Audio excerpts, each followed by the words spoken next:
இன்னும் சற்று நேரத்தில் மாணவர்களுக்கு விருதுகளை வழங்க தற்பொழுது இருக்கக்கூடிய நிலையில் அங்கு மாணவர்கள் மற்றும் பெற்றோர்கள் வர தொடங்கி இருக்கின்றனர். தமிழக வெற்றி கழக தலைவரும் நடிகருமான விஜய் மாணவர்களுக்கு விருது வழங்க இருக்கிறார்.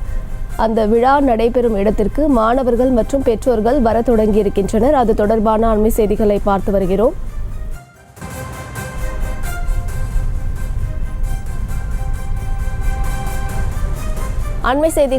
வருகிறோம். சென்னையில் நடைபெற இருக்கக்கூடிய மாணவர்களுக்கு கல்வி விருது வழங்கும் விழாவிற்கு மாணவர்கள் மற்றும் பெற்றோர்கள் வர தொடங்கியிருக்கின்றனர்.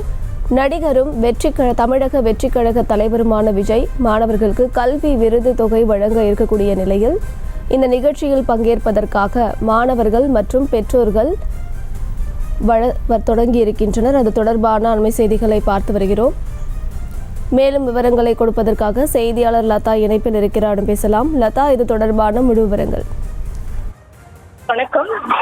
2ஆம் ஆண்டு விஜய் கல்வி விருதுகள் வழங்கும் விழாவானது இன்று காலை 9 மணி அளவில் தொடங்க இருக்கக்கூடிய நிலையில் தமிழ்நாட்டின் பல்வேறு அந்த மாவட்டங்களில் இருந்தும் மாணவர்கள் தொடர்ந்து தற்பொழுது பேருந்துகளில் வருகை தந்த வண்ணம் இருக்கிறார்கள். அந்தந்த தொகுதிகளிலே அந்த நிர்வாகிகள் ஏற்பாடு செய்து அவர்களை பேருந்துகளில் அழைத்து வரக்கூடிய ஒரு நிலையில் தற்பொழுது மண்டபத்திற்குள் ஒவ்வொரு பெற்றோர்களும் மாணவர்களும் கூட உள்ளே அனுமதிக்கப்பட்டு வருவதை நம்மால் பார்க்க முடிகிறது.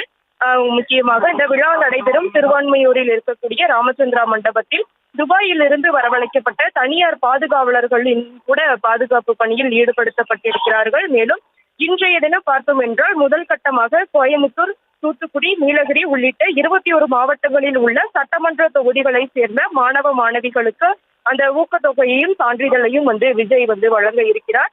ஒவ்வொரு தொகுதியையும் சேர்ந்த பேருந்துகள் வரும் பொழுது பாஸ் வைத்துள்ளார்களா என்ற தீவிர சோதனை செய்த பிறகே உள்ளே அனுமதிக்கப்பட்டு வருகிறார்கள். முக்கியமாக ஒவ்வொரு தொகுதிகளில் இருந்தும் அந்த பேருந்துகள் வரக்கூடிய ஒரு நிலையில் தற்பொழுது சோதனைக்கு பிறகே மாணவர்களும் கூட பெற்றோர்களும் உள்ளே அனுமதிக்கப்பட்டு வருகிறார்கள். அவர்களுக்கு உள்ளே செல்லக்கூடிய அவர்களுக்கு பிஸ்கெட், ஜூஸ், தண்ணீர் உள்ளிட்டவை அடங்கிய பைகளும் கூட வழங்கப்படுகிறது. செய்திகளை உடனுக்குடனும் துல்லியமாகவும் தெரிந்து கொள்ள சப்ஸ்கிரைப் பண்ணுங்க.